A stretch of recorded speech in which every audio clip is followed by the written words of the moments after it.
এমনই ফুলের মতো চরিত্র। তো দুনিয়ার ময়দানে আপনি যা কামাই করবেন এখানে রেজাল্ট আউট হবে, এখানে আপনি পাবেন ফল, এখানে পাবেন। যা করবেন এখানে গাছ লাগাবেন, ফল লাগাবেন, এখানে পাবেন। আর আল্লাহর জন্য যেটা করবেন সেটার ফল, সেটার রেজাল্ট কিয়ামতে বাইর হবে। সুবহানাল্লাহ। এখানে পরীক্ষা দিয়ে যদি কেউ ফেল করে, ম্যাট্রিক পরীক্ষা দিয়ে ফেল করেছে, ফাজিল পরীক্ষা দিয়ে ফেল করেছে, আবার পরীক্ষা দিয়ে পাস করার সুযোগ আছে, আবারও ফেল করেছে, আবারও পরীক্ষা দিয়ে পাস করার সুযোগ আছে। 10 বার যদি ফেল করে আরো 10 বার পরীক্ষা দিয়ে পাস করার সুযোগ আছে। কিন্তু কিয়ামতের দিন আল্লাহ রাব্বুল আলামিনের জীবনের পরীক্ষায় কোনো মানুষ যদি আল্লাহর আদালতে ফেল করে বসে একবার, দ্বিতীয়বার পরীক্ষা দেওয়ার আর কোনো সুযোগ নাই।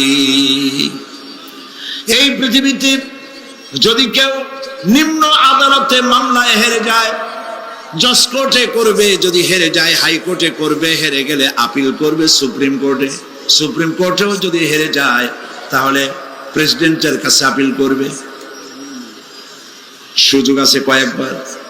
কিন্তু কিয়ামতের দিন জীবনের আদালতে কোন মানুষ যদি একবার ফেল করে বসে, জীবনের মামলায় যদি একবার হেরে যায়, দ্বিতীয়বার আপিল করার আর কোনো জায়গা নাই। সে আখিরাতে রেজাল্ট আউট হবে। আমরা সব মরে যাব, আমরা সব কি হব? সব মরে যাব। আল্লাহ পাক আমাদেরকে উঠাবে না। মানুষকে কবরে রাখার সময় আমরা কি বলি? মিনহা খালাকনাকুম, জানেন না? পড়েন, মিনহা খালাকনাকুম ওয়া ফিহা নুঈদুকুম ওয়া মিনহা নুখরিজুকুম তারাতান উখরা। এই মাটি দিয়ে তোমাকে তৈরি করা হয়েছিল, এই মাটির মধ্যে রেখে গেলাম, এর থেকে আবার তোমাকে উত্থিত করা হবে। কে বলতেছেন এই কথা? আল্লাহ পাক বলছেন, আল্লাহ তাআলা বলছেন। কি নিষ্ঠুর এই পৃথিবী! ভেবে দেখেছেন কি একবারও কি ভেবে দেখেছেন এই পৃথিবী কত নিষ্ঠুর?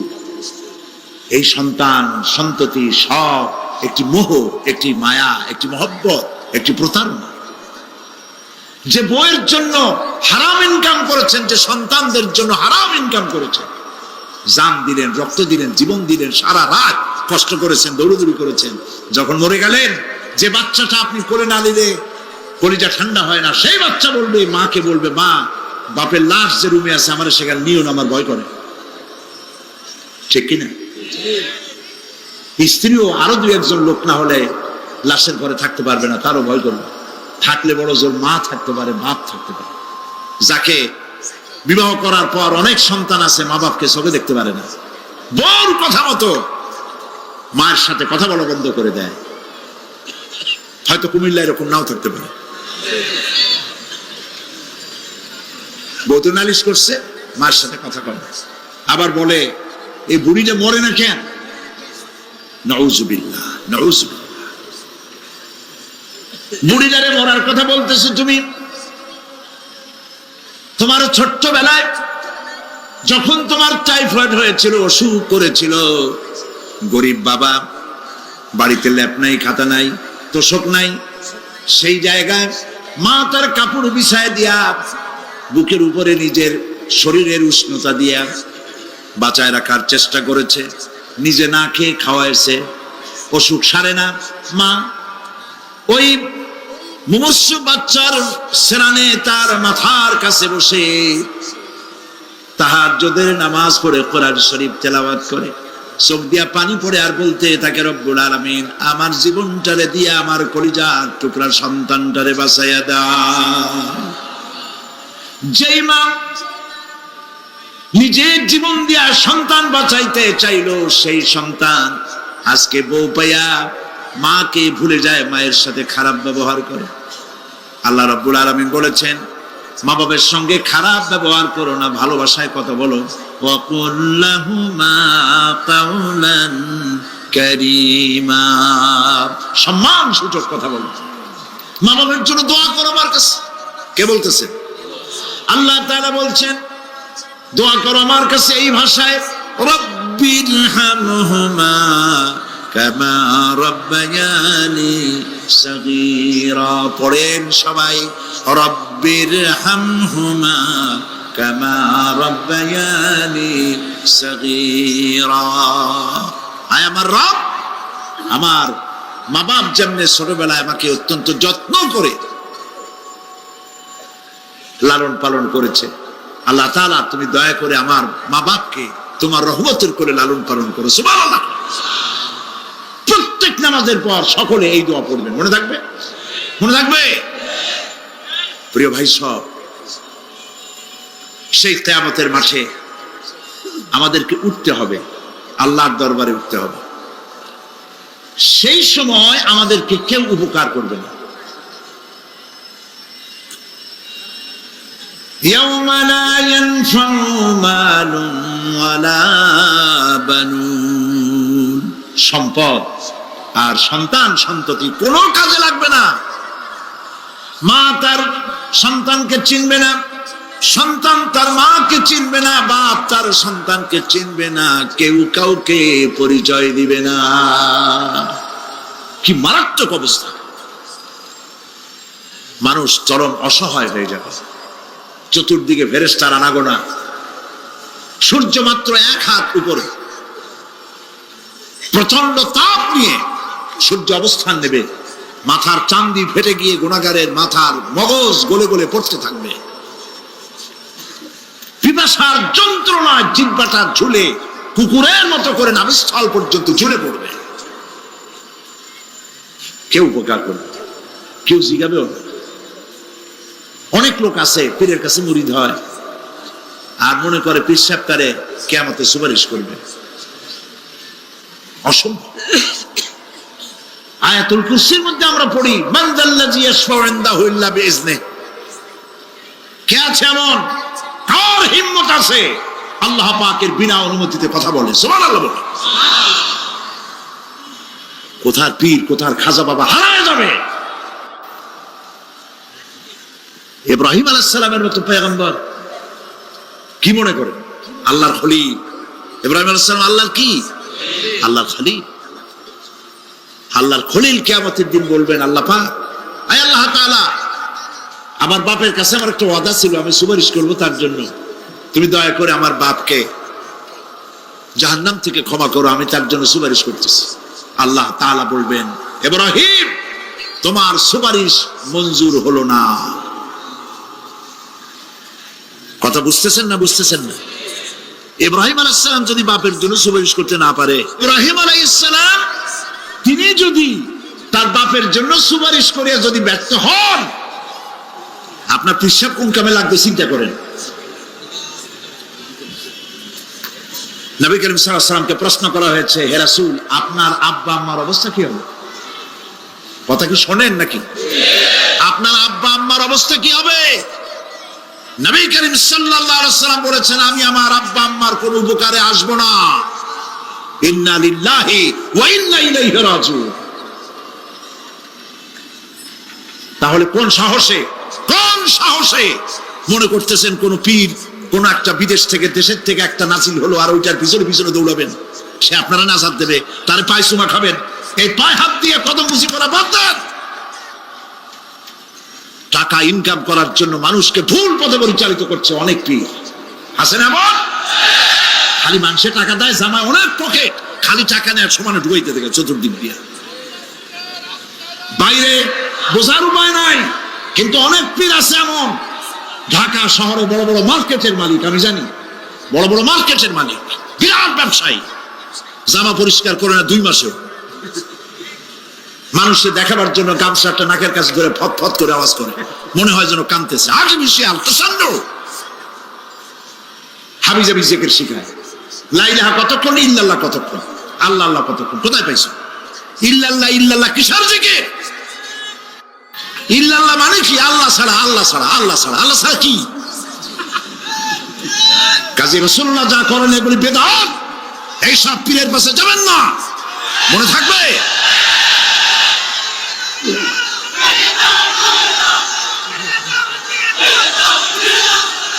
প্রিয় ভাই সব, কিয়ামতের দিন আপনার আমল, একমাত্র আমল আপনাকে বাঁচাইতে পারবে। এই কোরআন শরীফে আল্লাহ পাক বলেছেন, ইয়া আইয়ুহাল্লাযীনা আমানু আবতাগু ইলাইহিল ওয়াসিলা, হে বিশ্বাসীরা ওসিলা ধরো। ধুরন্ধর এক শ্রেণীর লোকেরা এর অর্থ করেছে পীর ধরো। দুনিয়ার কোন তাফসীর, যত মুফাসসির পৃথিবীতে জন্মগ্রহণ করেছেন, কোন মুফাসসির এটা বলেন নাই আবতাগু ইলাইহিল ওসিলার মানে হলো পীর ধরো। বরং সমস্ত তাফসীর মুহাক্কিকিন বলেছেন আবতাগু ইলাইহিল ওসিলা আয় আমলে সালেহ, নেক আমলের ওসিলা ধরো। সুবহানাল্লাহ, নেক আমলের ওসিলা ধরো। প্রিয় ভাই সব, ধান্দাবাজি ছাড়তে হবে।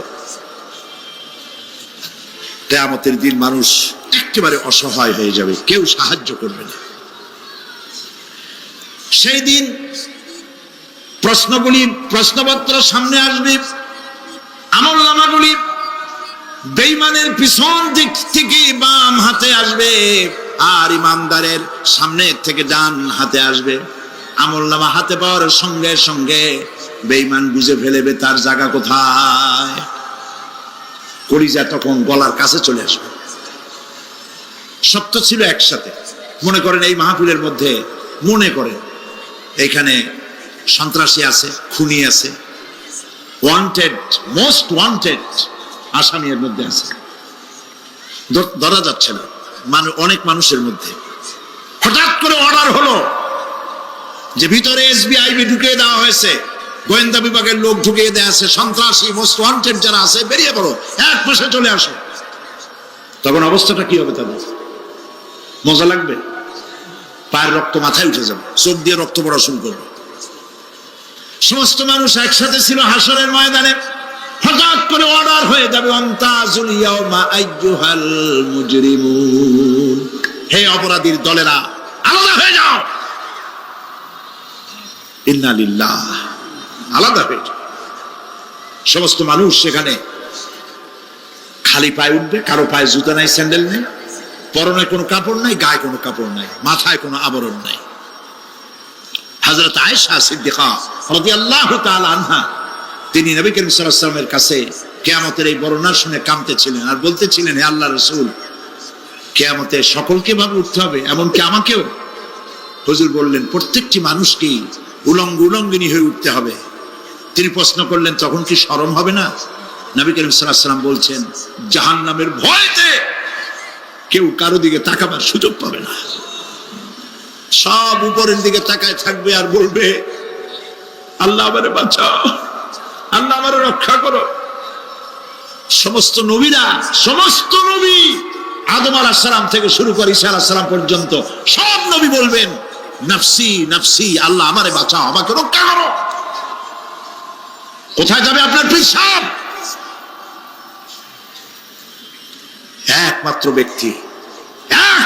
ব্যক্তি বিশ্ব নবী মুহাম্মদুর রাসূলুল্লাহ সাল্লাল্লাহু।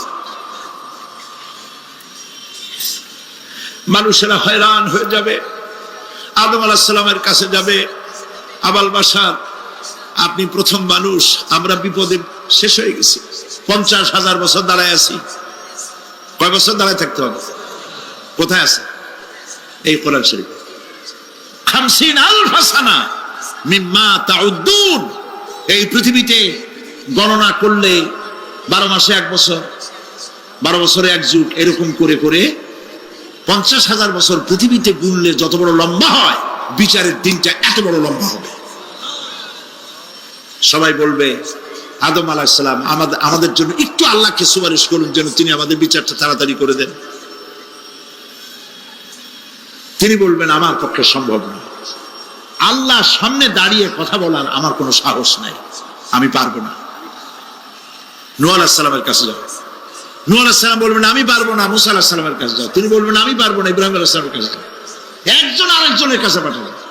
সর্বশেষ ঈসা আলাইহিস সালামের কাছে লোকেরা আসবে, হাসরবাসী। ঈসা আলাইহিস সালাম বলবেন, আমি তো পারবোই না, কারণ পৃথিবীর শত শত কোটি নাসারারা আমাকে আল্লাহর ছেলে বলেছে, অথচ আমি তাদের তা বলতে বলি নাই। আমি নিজের ব্যাপারেই আজকে শঙ্কিত, আমারে তারা আল্লাহর ছেলে বলছে। আল্লাহ আজকে আমার সাথে কি ব্যবহার করবেন আমি তো জানি না, আমি নিজেই বিপদে আছি। তবে আমি তোমাদের ব্যাপারে একটা পরামর্শ দিতে পারবো। একজন ব্যক্তি আছে যার কাছে গেলে তিনি কথা বলতে পারবেন, তিনি বিশ্বনবী রাহমাতুল লিল আলামিন জনাব মুহাম্মদ রাসূলুল্লাহ সাল্লাল্লাহু আলাইহি ওয়াসাল্লাম। তার কাছে চলে যান, হাসরবাসীরা তার কাছে চলে যাবে। নবীজি সকলের কথা শুনে সিজদায় পড়ে কাঁদতে থাকবেন। তিনি বলবেন, হাসরবাসীদের কাজ সুস্থ করবেন, এই কাজ আমার কাজ, আমি বলবো আল্লাহ পাককে। তিনি সিজদায় পড়ে কাঁদবেন। রব্বুল আলামিন প্রশ্ন করবেন, হে আমার রাসূল, আপনার তো আজকে কান্দার দিন না, আপনি কাঁদেন কেন? আমি আপনাকে মাকামে মাহমুদ দিয়েছি, কাউসারের মালিক বানাই দিয়েছি। আপনি জান্নাতে প্রবেশ করার আগে কেউ বেহেশতে যাইতে পারবে না, এই সম্মান দিয়েছি, কাঁদেন কেন? নবীজি বলেন, রব্বুল আলামিন যা তুমি আমার জন্য বরাদ্দ রেখেছো সব আমি পেয়েছি বা পাবো, আমি কান্দি আমার উম্মতের কি হবে? আল্লাহ রাব্বুল আলামিন তাকে পারমিশন দিবেন, আপনার নেককার জান্নাতি উম্মতগুলি আপনি বেছে নিন। নবী করিম সাল্লাল্লাহু আলাইহি ওয়াসাল্লাম পারমিশন পাবেন। আল্লাহর পারমিশন ব্যতি রেখে আল্লাহর দরবারে কথা উচ্চারণ করার ক্ষমতা কার হবে না? সুবহানাল্লাহ। বলতে পারো যে কোরআন শরীফের মধ্যে সবথেকে হতাশাব্যঞ্জক আয়াত কোনটি? একজন জবাবে বললেন অন্ধকার, পিছনে অন্ধকারের মধ্যে পিছন থেকে একজন জবাব দিল, فَمَنْ يَعْمَلْ مِثْقَالَ ذَرَّةٍ خَيْرًا يَرَهُ وَمَنْ يَعْمَلْ مِثْقَالَ ذَرَّةٍ شَرًّا يَرَهُ। এর অর্থ হলো, পৃথিবীতে কেউ যদি ছোট্ট একটি পাপ নেকির কাজ করে, সরিষা পরিমাণ নেকির কাজ যদি করে সেটা দেখতে পাবে, সরিষা পরিমাণ পাপের কাজ যদি করে সেটা দেখতে পাবে। ওমর রাদিয়াল্লাহু তাআলা কাঁদতে ছিল, কিয়ামতে সব নেকি আর পাপ যা যা করছি সব দেখানো হবে। ইন্না লিল্লাহি ওয়া ইন্না ইলাইহি রাজিউন। আল্লাহ তুমি মাফ করে দাও আমাদেরকে, আমরা বলি আমিন। কতক্ষণ হাঁটার পরে তিনি প্রশ্ন করলেন, আচ্ছা মুমিনদের জন্য কোরআনের মধ্যে সবথেকে আশাব্যঞ্জক কোন আয়াত কি আছে? পেছন থেকে আওয়াজ এলো, মুমিনদের জন্য আশাব্যঞ্জক একটি আয়াত আল্লাহ রাব্বুল আলামিন কোরআনের মধ্যে দিয়েছেন, সেটি হচ্ছে লা তাকনাতু মির রাহমাতিল্লাহ। আমার রহমত থেকে, আল্লাহর রহমত থেকে হতাশ হয়েও না, নিরাশ হয়ে যেও না। অর্থ হচ্ছে আমরা পাপ করেছি, আমরা সবাই গুনাহগার কিনা বলেন? স্বীকার করি আমরা সবাই গুনাহগার কিনা? সবাই গুনাহগার।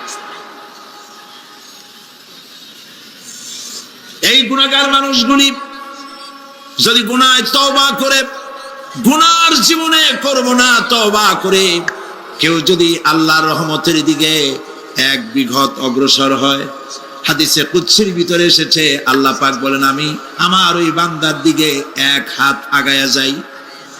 কোন বান্দা যদি গুনাহ তওবা করে আর যদি গুনাহ না করে আমার দিকে যদি হেঁটে আসে, আমার রহমত বান্দার দিকে দৌড়াইয়া যায়। আল্লাহর গজবের চাইতে রহমত বেশি। বান্দা তোমার গুনাহ যদি আকাশ সমান হয়, আল্লাহর, তোমার গুনাহ যদি পাহাড় সমান হয়, আল্লাহর রহমত আকাশ সমান। তোমার গুনাহ যদি আকাশ সমান হয়, আল্লাহর রহমত তার আরশে আজিম ছায়া গেছে। সুবহানাল্লাহ।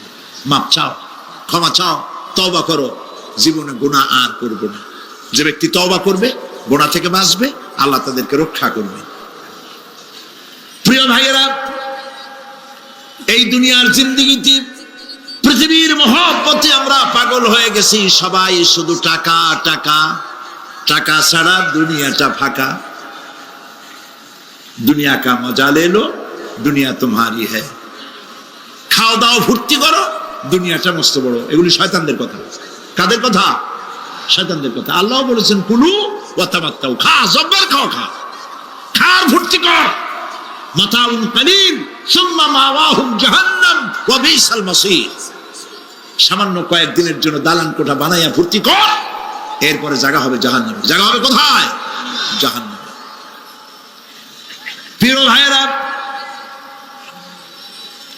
এই দুনিয়াটার দৃষ্টান্ত একটা পরের স্ত্রীর মতো সুন্দরী যুবতী, রূপবতী, স্বাস্থ্যবতী পরের একটা স্ত্রী। এইটারে দেখে আফসোস করে কোনো লাভ আছে? জবাব দেন, যারা কথা বোঝেন তারা জবাব দেন। অন্যের সুন্দরী তরুণী, তন্নী, রূপবতী যুবতী, রূপের ছটায় চতুর্দিকে আলোকিত, এরকম একটা পরের বউ দেখে আফসোস করে কোনো লাভ আছে? ওর তো বিয়ে হয়ে গেছে, তুমি আফসোস করে লাভ কি? গলা দড়ি দিয়ে মরলেও লাভ নাই। এই পৃথিবী একটা সুন্দরী পর স্ত্রীর মতো, একে যত মহব্বত করবেন আল্লাহর রহমত থেকে তত দূরে চলে যাবেন, আর এই দুনিয়ার উপরে যত লাথি মারবেন আল্লাহর দিকে তত আগায় যাবেন। খালি টাকা চাই, টাকা টাকা। বাড়ি একটা আছে আরো 6টা চাই, দোকান 5টা আছে আরো 7টা চাই, গাড়ি একটা আছে আর 50টা চাই। এই চাই আর চাই, খাই আর পাই, এই করতে করতে মানুষের জীবন শেষ হয়ে যায়। আহারে, একেবারে খালি হাতে চলে গেল। ইন্ডাস্ট্রি পড়ে থাকলো, বাড়ি পড়ে থাকলো, গাড়ি পড়ে থাকলো, 3খান কাপড় নিয়ে আর চলে গেল গর্তের মধ্যে। আহারে, ছেলে মেয়ে বউ চোখের একটু পানি ফেলাইলো ওই দিন, আর কিচ্ছু না, কবরের মধ্যে রেখে দিল। এখন কবরের ভিতরে ফেরেশতা চলে এসেছে। বেঈমান হয়ে যদি মারা যেয়ে থাকে, ঈমান নিয়ে মরে নাই, বেঈমান হয়ে মারা গেছে, কলেমা মনে আসে নাই, জিজ্ঞেস করা হবে মান রাব্বুকা মা দীনুকা মান নাবিয়ুকা, কে তোমার রব, কি তোমার দিন, কে তোমার নবী? বেঈমান বলবে হায় হাতা লা আদরি, জানি না। নাউযুবিল্লাহ, বলে নাউযুবিল্লাহ, জানি না। এখানে আপনি মুখস্থ করে গেলেই যে ওখানে জবাব দিতে পারবেন এমনটি হবে না। আমল করতে হবে, আমল তৈরি করতে হবে। আমল মানে কিন্তু এইটা না যে আপনি বসে বসে তসবিহ পড়বেন, এটা লোকের আমল করে, যে লোকটা খুব আমলদার, খুব আমল করে। আমলের ইংরেজি হচ্ছে ওয়ার্ক, বাংলা হলো কাজ। তো কেউ বসে বসে কোনো কাজ নাই তসবিহ টিপতেছে, এটা কিন্তু আমল হইলো? আপনার সমস্ত কাজগুলি হতে হবে আল্লাহরে খুশি করার জন্য। দোকানদারি করবেন আল্লাহরে খুশি করার জন্য করেন। আচ্ছা, ওখানে পরে আসতেছে। কবরের ভিতরে জবাব দিবে আমি কিছু জানি না। কিছুই যখন জানলো না, শাস্তি শুরু হয়ে যাবে। সিজ্জিনে তার রূহ রাখা হবে, এ মাটির দেহ মাটির সঙ্গে মিশে যাবে। কবরের মধ্যে কোনো প্রচন্ড শাস্তি বা জাহান্নামের আগুন ইত্যাদি দিয়েছি, প্রচন্ড কোনো শাস্তি হবে না। শাস্তি হবে কবর আযাব, আযাবুল কবর হক, আযাবের কবর হবে, তবে জাহান্নামের শাস্তি মতো হবে না। আসামি কনভিক্টেড না হওয়া পর্যন্ত, বিচার না হওয়া পর্যন্ত যেমন ফালায় রাখে জেলখানার কোন রুমে বা হাজতখানায়, ওই রকম সিজ্জিন নামক একটা জায়গা আছে, ওইখানে রেখে দেবে। শাস্তি হবে কিসের উপরে? রুহের পরে। অনেকে মনে করে যে কবর হলো ওই শুধু মাটির মধ্যে ওইটা, কিন্তু এইটার নাম শুধু কবর না। মানুষের জীবনের 4টে স্তর। কয়টা স্তর? একটা হলো আলমে আরওয়াহ, আরেকটি হচ্ছে আলমে আজসাম অথবা আলমে আসবাব, আরেকটি হচ্ছে আলমে বারজাখ, আরেকটি হচ্ছে আলমে আখিরাত। কয়টা হলো? 4টা। আলমে আরওয়াহ রূহের জগৎ, যেখান থেকে আমরা আসছি, আর আলমে আজসাম বা আলমে আসবাব হলো বস্তু জগৎ, যেখানে আমরা আছি। এরপরে মৃত্যু থেকে শুরু করে কিয়ামতের দিন পর্যন্ত যে সময়টা, এই সময়টার নাম হলো আলমে বারজাখ। বারজাখ শব্দের অর্থ হলো জবনিকা, পর্দা, স্ক্রিন, একটা পর্দার আড়ালে নিয়ে যাওয়া হবে। এরপর হবে আলমে আখিরাত, যেখানে জবাবদিহির জন্য সকলকে উঠতে হবে। শাস্তি হবে রুহের উপর। এখন আপনি বলবেন যে রুহের শাস্তি হয় কেমনে? রুহ তো দেখা যায় না। রুহ কি দেখা যায়? রুহ সম্পর্কে প্রশ্ন করা হয়েছে। মানুষ তার সন্তানকে বাঁচাবার জন্য জীবনটাও দিয়ে দেয়। একটা ভাগের যতটুকু পেলাম, সেই মহব্বত যদি আমার এত তীব্র হয় স্ত্রীর জন্য, সন্তানের জন্য, তাহলে 99টা ভাগ মহব্বত যে আল্লাহর কাছে বান্দার জন্য, তার দয়া কত বেশি। এই জন্য কবরের ভিতরে প্রশ্ন হবে, কে তোমার রব? মুমিন ব্যক্তি বলবে রব্বি আল্লাহ, আমার রব আল্লাহ। ওয়া মা দীনুকা, তোমার দিন কি বলবে দীনুনাল ইসলাম। ওয়া মান নাবিয়ুকা, তোমার নবীকে। ওই লোক বলবে নবিয়ুনা মুহাম্মাদুর রাসূলুল্লাহ সাল্লাল্লাহু আলাইহি ওয়াসাল্লাম। হাদিসে এসেছে ওই সময় নবীজির চেহারা মোবারক দেখানো হবে, প্রশ্ন করা হবে মা কুনতা তাকুলু ফি হাদার রাজুল, এই লোক সম্পর্কে তোমার ধারণা কি? লোকটি বলবে হাদা নবিয়ুনা মুহাম্মাদুর রাসূলুল্লাহ সাল্লাল্লাহু আলাইহি ওয়াসাল্লাম, ইনি তো আল্লাহর রাসূল, আমার নবী। সঙ্গে সঙ্গে গায়েব থেকে আওয়াজ হবে ফাফরিশু বিল জান্নাতি ওয়ালবিসু বিল জান্নাহ, ও আমার ফেরেশতারা আমার বান্দার জন্য জান্নাতের বিছানা কবরের মধ্যে বিছায় দাও, আর আমার বান্দাকে জান্নাতের পোশাক পরায় দাও। জান্নাতের পোশাক পরায়, জান্নাতের বিছানা বিছায় দাও, আর তার কবরটাকে প্রশস্ত করো ইলা মাদ্দা বাসারা, যদ্দূর তার চোখের দৃষ্টি যায় অদ্দূর বড় বানায় দাও কবর। ফেরেশতারা বলবেন নম কানাউমুল উরুস, দুলামিয়া যেমন বাসর সজ্জায় বউ নিয়ে ঘুমায়, তুমি আরামে ঘুমায় থাকো ইলা ইয়াউমিল কিয়ামা। ভাই সাহেব, এই পৃথিবীর সব ফাঁকিবাজি, মোহ, সব মোহ, স্ত্রী পুত্র পরিজন মাল ধন কিচ্ছু না, কোনো দাম নাই। আল্লাহকে ভয় করুন, আল্লাহকে ভয় করে চলুন। ভয় তো করতে পারলাম না, এত বড় একটা রমজান মাস চলে গেল।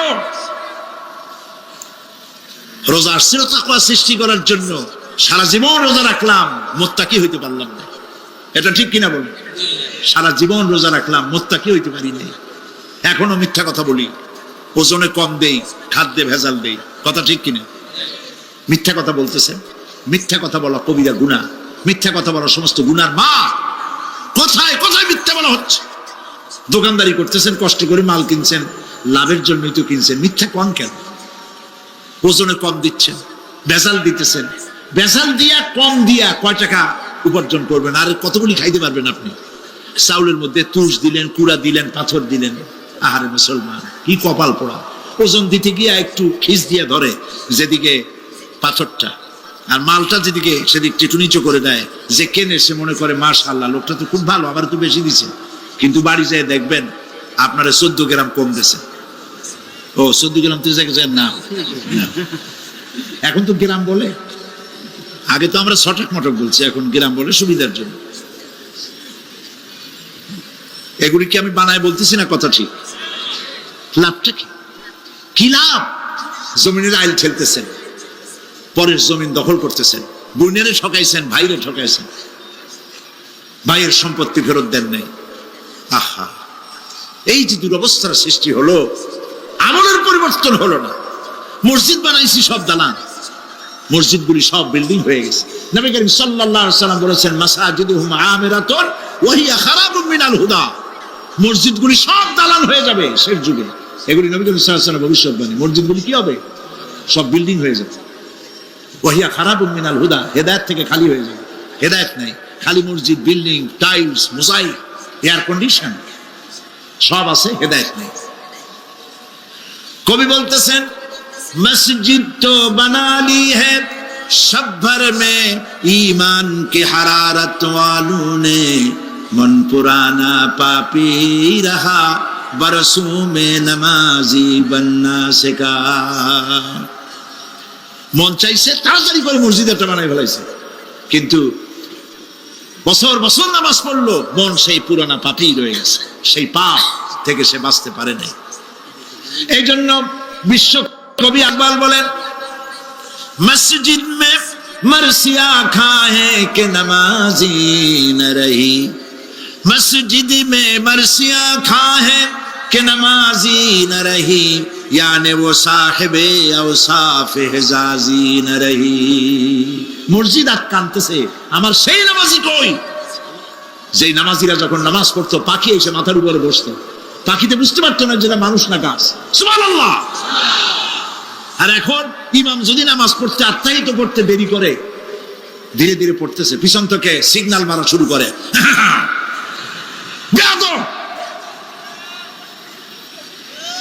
ইমাম যদি নামাজের মধ্যে, ইমামকে কখনো গলায় কাশি দিয়ে আপনি ডিকটেট করতে পারবেন না, বেয়াদবি, নামাজ নষ্ট হয়ে যাবে। অনেকে করে কিনা বলো? ওর নিজেরটা শেষ হয়ে গেছে, এই জন্য ইমাম করে না কেন, সেই জন্য কাশি দেয়। এটা ফাজলামি করার জায়গা না। প্রিয় ভাই সব, সুতরাং আমল যদি ভালো না হয়, মসজিদ সুন্দর বানায় লাভ হবে না। আমল যদি ভালো না হয়, সুন্দর জামা টুপি পরে কোনো লাভ হবে না। শরীরে হয়েছে ক্যান্সার আর মাথায় মাখতেছে লক্ষ্মী বিলাসের তেল, লাভ আছে? বলেন লাভ আছে? কোনো লাভ নাই। আমল পরিবর্তন, মিথ্যা ছাড়তে হবে, মিথ্যা ছাড়তে হবে। ওয়াদা করতে পারবেন যে মিথ্যা আর বলবো না? পারবেন? ওজনে কম দেব না, ওয়াদা করতে পারবেন? জমিনের আইল ঠেলবো না, পরের হক নষ্ট করবো না, অহংকার করবো না, পারবেন? তাহলে জান্নাতের রাস্তা ক্লিয়ার হবে, নইলে ক্লিয়ার হবে না। ওয়াদা করি, বলেন ইয়া আল্লাহ। দুই হাত উঁচু করেন, বলেন ইয়া আল্লাহ, তোমার পবিত্র নামে কসম করি, ওয়াদা করি, যতদিন পর্যন্ত মালাকুল মউত আমার মাথার কাছে না আসতেছে, ফরজ নামাজ, ফরজ রোজা ছেড়ে দেব না। ইয়া আল্লাহ, আর মিথ্যা কথা বলবো না, ওজনে কম দেব না, খাদ্যে ভেজাল দেব না, অধীনস্থ নারীদেরকে বেপরদা রাখবো না, অহংকার করব না, সুদ খাবো না, সুদ দেব না, ঘুষ খাবো না, ঘুষ দেব না, শিরক করব না, বেদাত করব না। আল্লাহ তাআলা তুমি দয়া করে আমার ওয়াদা কবুল করো, আমিন। হাত নামা, আল্লাহ পাক কবুল করুন, সবাই বলেন আমিন। যদি এই ওয়াদা পালন করতে পারি, জান্নাতের রাস্তা ক্লিয়ার হয়ে যাবে। আর ওয়াদা পালন করতে পারবো না, ওয়াজের মাহফিলে আইসা কোনো লাভ নেই। বছরের পর বছর ওয়াজ শুনবেন, আমলের পরিবর্তন হবে না, কোনো লাভ নাই। দোকানদারেরা ওজন টোজন ঠিক মতো দেন, মিথ্যা কথা বলা বাদ দেন, ওজন একটু কমাইয়া দিয়া, খাদ্যে ভেজাল দিয়া কোনো লাভ নাই। এগুলি আপনি কবরে নিতে পারবেন না, শুধু পাপ আর পাপ। কথা বুঝে আসছে আপনাদের? প্রত্যেকটি মানুষকে তাওহীদবাদী হতে হবে, শিরক মুক্ত হতে হবে।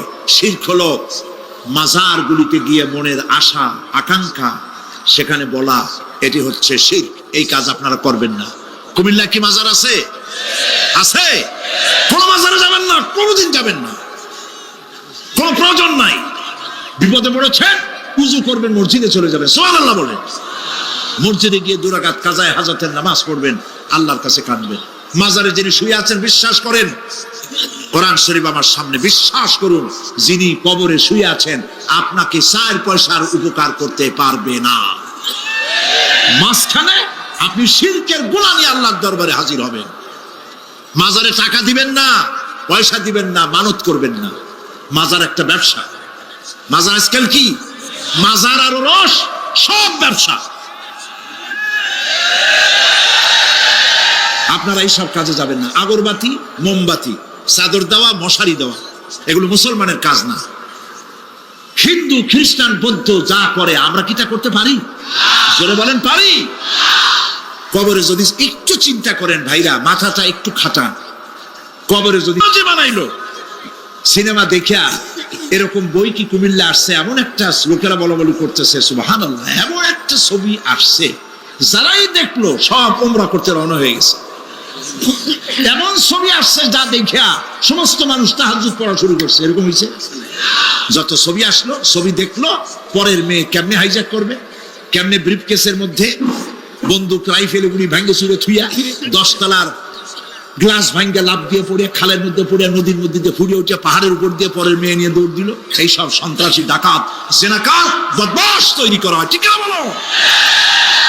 এই সিনেমা যারা বানাইছো, কান খুলে শোনো, এই সিনেমা যারা দেখতে আসলো, জোহরের নামাজ গেল, মাগরিবের নামাজ গেল, আসর গেল, এশার নামাজও গেল, ঠিক কিনা? এতগুলো নামাজ গেল, আর তারপরে চরিত্র নষ্ট করলো। চরিত্র নষ্ট করে ফেন্সিডিল খাইলো, এরপরে চুরি করলো, ডাকাতি করলো, সন্ত্রাস করলো, জেনা করলো। বেটা তুই মর, যে সিনেমা বানাইছো মর, মরে দেখবি কিয়ামত পর্যন্ত এই সিনেমা দেখে যত লোকের চরিত্র নষ্ট হয়েছে সমস্ত পাপ মাথায় নিয়ে কিয়ামত আল্লাহর দরবারে দাঁড়াতে হবে। সুতরাং সিনেমার ব্যবসায়ীরা কানে ধরে সিনেমার ঝাঁঝা মেরে দূর করে দাও। যদি মুসলমান হও, মুসলমানের যদি জন্ম দিয়ে থাকে, সিনেমার ব্যবসা বাদ দিয়ে দাও। আল্লাহ রহম করুক, বলেন আমি। কপাল পোড়া না হইলে সিনেমার ব্যবসা, এত ব্যবসা থুইয়া তুমি মানুষের চরিত্র ধ্বংস করার জন্য ব্যবসা করতেছ। এরপরে আকাশ সংস্কৃতি, কে যাবে? আকাশ সংস্কৃতি ডিশ এন্টিনার মাধ্যমে সাইবার ক্যাফে এগুলি বানায়া রাস্তার মোড়ে মোড়ে দোকান করে কম্পিউটারের ভেতরে, ক্যাসেটের ভিতরে, ইন্টারনেট ইত্যাদির মধ্য দিয়ে অশ্লীল ছবি প্রদর্শিত হচ্ছে। রাস্তার মোড়ে মোড়ে উঠতি বয়সের যুবক যুবতী মেয়েগুলি নষ্ট হয়ে যাচ্ছে। নাউজুবিল্লাহ বলে। এগুলি জনগণকে ঐক্যবদ্ধ হতে হবে, এগুলির বিরুদ্ধে মোকাবেলা করতে হবে, সরকারকে এগিয়ে আসতে হবে অশ্লীলতা বন্ধ করার জন্য। কারণ আল্লাহ পাক বলেছেন প্রকাশ্য এবং গোপনীয় সব রকমের অশ্লীলতা আল্লাহ পাক হারাম করে দিয়েছেন। অশ্লীল কোনো কাজ করা যাবে না। প্রিয় ভাই সব, আমরা যদি আমাদের আমলকে গঠন করতে পারি কিয়ামতের দিন নাজাত পাবো। আমল যদি গঠন করতে না পারি তাহলে কিয়ামতের দিন বাঁচার কোনো উপায় নাই। প্রিয় ভাইয়েরা, এখন মোনাজাত হবে, মোনাজাতের পর আজান হবে। রব্বানা যালামনা আনফুসানা ওয়া ইন লাম তাগফির লানা ওয়া তারহামনা লানাকুনান্না মিনাল খাসিরিন।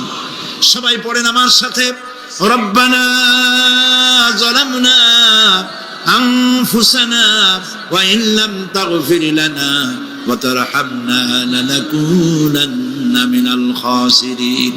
হে আল্লাহ তাআলা, তোমার আরশে আজিম থেকে তাকায় দেখো, কুমিল্লার ঈদগাহ ময়দানে বিশাল ময়দান, রাস্তাঘাট মানুষ উপচে পড়েছে, লাখো জনতা। আমরা গুনার বোঝা নিয়ে তোমার দরবারে হাত তুলেছি। রব্বুল আলামিন, আমাদের গুনার দিকে তাকায়ও না, আমাদের চোখের দিকে আর মুখের কাকুতি মিনতির দিকে তাকায়া আমাদের জিন্দেগির গুনাহ মাফ করে দাও। রব্বুল আলামিন, সারা জীবন নাফরমানি করেছি, শিরক বিদআত সহ এমন কোন গুনাহ নাই যা কম বেশি আমরা করি নাই। আল্লাহ তাআলা দয়া করে আমাদের জীবনের গুনাহ মাফ করে দাও। আয় আল্লাহ তাআলা, আমাদের মধ্য থেকে যাদের আব্বাজান দুনিয়া থেকে বিদায় হয়ে গেছে, আমাদেরকে কত কষ্ট করে তারা মানুষ করেছিলেন, আজকে তারা দুনিয়ায় নাই। আল্লাহ তাআলা, বিদেশে যদি আত্মীয় স্বজন চলে যায়, মাসে মাসে অথবা প্রতিদিন টেলিফোনে খবরও পাওয়া যায় আমাদের মা বাপ দুনিয়া থেকে বিদায় হয়ে গেছে, বছরের পর বছর, যুগের পরে যুগ, কি অবস্থায় আছে কোনো খবর জানি না। রব্বুল আলামিন, আমাদের গর্ভধারিণী জনম দুঃখিনী মা নিজে না খেয়ে আমাদেরকে খাওয়াইছেন, গর্ভে রেখে কষ্ট করেছেন, ডেলিভারি করতে কষ্ট করেছেন, 2.5 বছর বুকের দুধ খাওয়াইয়া মানুষ করেছেন। আমাদের মা বাপ যাদের দুনিয়া থেকে বিদায় হয়ে গেল, আল্লাহ কবরটাকে জান্নাতের টুকরা বানায়া দাও। রব্বির হামহুমা কামা রব্বায়ানি সগীরা। সবাই পড়েন, রব্বির হামহুমা কামা রব্বায়ানি সগীরা। আয় আল্লাহ তাআলা, সারা পৃথিবীতে আজ মুসলমানদের বড়ই দুর্দিন, মুসলমানদের পক্ষে কথা বলার লোক আজ আর নাই। আল্লাহ তাআলা, কাশ্মীরের মুসলমানেরা কষ্ট পেতেছে, তাদেরকে পাখির মতো গুলি করে হত্যা করা হচ্ছে। প্যালেস্টাইনি মুসলমানদেরকে অভিশপ্ত ইহুদিরা মারতেছে। আল্লাহ তাআলা, বাগদাদের যে ইরাকে অনেক নবীর মাজার আছে, মাহবুবে সুবহানী, কুতুবে রব্বানী, শেখ মহিউদ্দিন আব্দুল কাদের জিলানী রহমাতুল্লাহ আলাইহি যে মাটিতে শুয়ে আছেন, মুসলমানের দেশ। আয় আল্লাহ তাআলা, কাফেররা সব ঐক্যবদ্ধ হয়েছে, মুসলমান দেশগুলি শেষ করে দেবে। আল্লাহ, তোমার কাছে সাহায্য চাই। চেচনিয়া, বসনিয়া, প্যালেস্টাইন, কাশ্মীর সহ দুনিয়ায় যত জায়গায় মুসলমানেরা বিপদে আছে, আল্লাহ তুমি নিজে সাহায্য করো। রব্বুল আলামিন, আমরা মুসলমান, আমরা গুনাহ করেছি, সাহায্য চাবার মতো যোগ্যতা হারায় ফেলেছি। আল্লাহ, আমরা স্বীকার করি আমরা গুনাহগার। আয় আল্লাহ, আমরা 1000 বার স্বীকার করি, নত শিরে স্বীকার করি আমরা গুনাহগার। কিন্তু একটা ভালো পরিচয় আমাদের আছে, সেই পরিচয়টা হলো আমরা তোমার হাবিবের উম্মত। আয় আল্লাহ তাআলা, তোমার হাবিবের সাদকায় আল্লাহ তুমি দুনিয়ার মুসলমানদের দিকে রহমতের নজরে তাকাও। আল্লাহ আমাদের জীবনের গুনাহ মাফ করে দাও। আল্লাহ মুসলমানদেরকে তুমি সাহায্য করো রব্বুল আলামিন। কিয়ামতের দিন যেদিন পায়ের নিচে হবে তামার মতো মাটি, গুনাহগারের মাথার চান্দি ফেটে গিয়ে মগজগুলো গলে গলে পড়বে, জিহ্বাটা নাভিস্থল পর্যন্ত ঝুলে পড়বে, ময়দানে সারা পড়বে পানি পানি বলে। আল্লাহ ওই দিনে তোমার হাবিবের হাতের কাউসারের পেয়ালা আমাদের নসিব করে দিও। তোমার হাবিব বলেছেন 3000 বছর ধরে তুমি জাহান্নামের আগুনকে উত্তপ্ত করেছো, রক্ত মাংসের শরীর নিয়ে আমরা আগুনে জ্বলতে পারবো না। আল্লাহ জাহান্নামের আগুন আমাদের জন্য হারাম বানায়া দাও। আল্লাহুম্মা আজিরনা মিনান নার। সবাই পড়েন আল্লাহুম্মা আজিরনা মিনান নার, আল্লাহুম্মা আজিরনা মিনান নার। আয় আল্লাহ তাআলা, আমাদের আকীদা, আমাদের বিশ্বাস হলো এই, আমরা এখন কোথায় বসা তুমি দেখতে পাচ্ছ, আমরা কি বলতেছি তুমি নিশ্চয়ই শুনতে পাচ্ছ। তুমি একটু তাকায় দেখো তো বাবু, এতগুলি হাত তো কোনো পীরের দরবারে ওঠে নাই, কোনো বাজারে গিয়ে ওঠে নাই, কোনো মন্ত্রীর কাছে ওঠে নাই, কোনো প্রেসিডেন্টের কাছে ওঠে নাই। রাজা ধীরাজ, সম্রাটের সম্রাট, বিশাল আকাশের মালিকের কাছে হাত তুলেছি, মালিক খালি হাতে ফেরত দিও না, মালিক খালি হাতে ফেরত দিও না।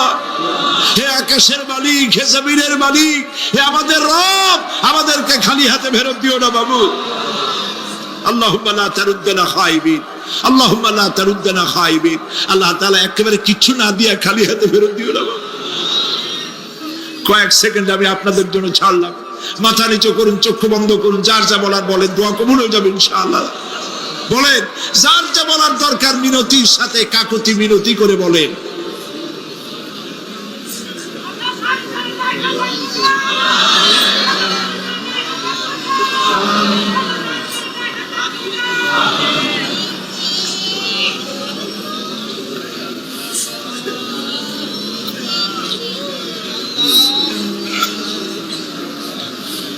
আল্লাহ তাআলা তোমার বান্দারা, তুমি তাকায় দেখো আসামির মতো বসছে, কি চাইতেছে তুমি শুনতে পাচ্ছ।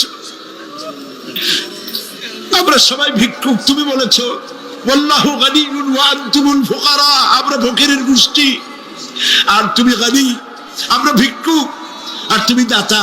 আল্লাহ তাআলা আমাদেরকে খালি হাতে ফেরত দিও না বাবু। এই মাঠ থেকে কেউ যেন গুনার বোঝা নিয়ে ফিরে না যায় বাবু।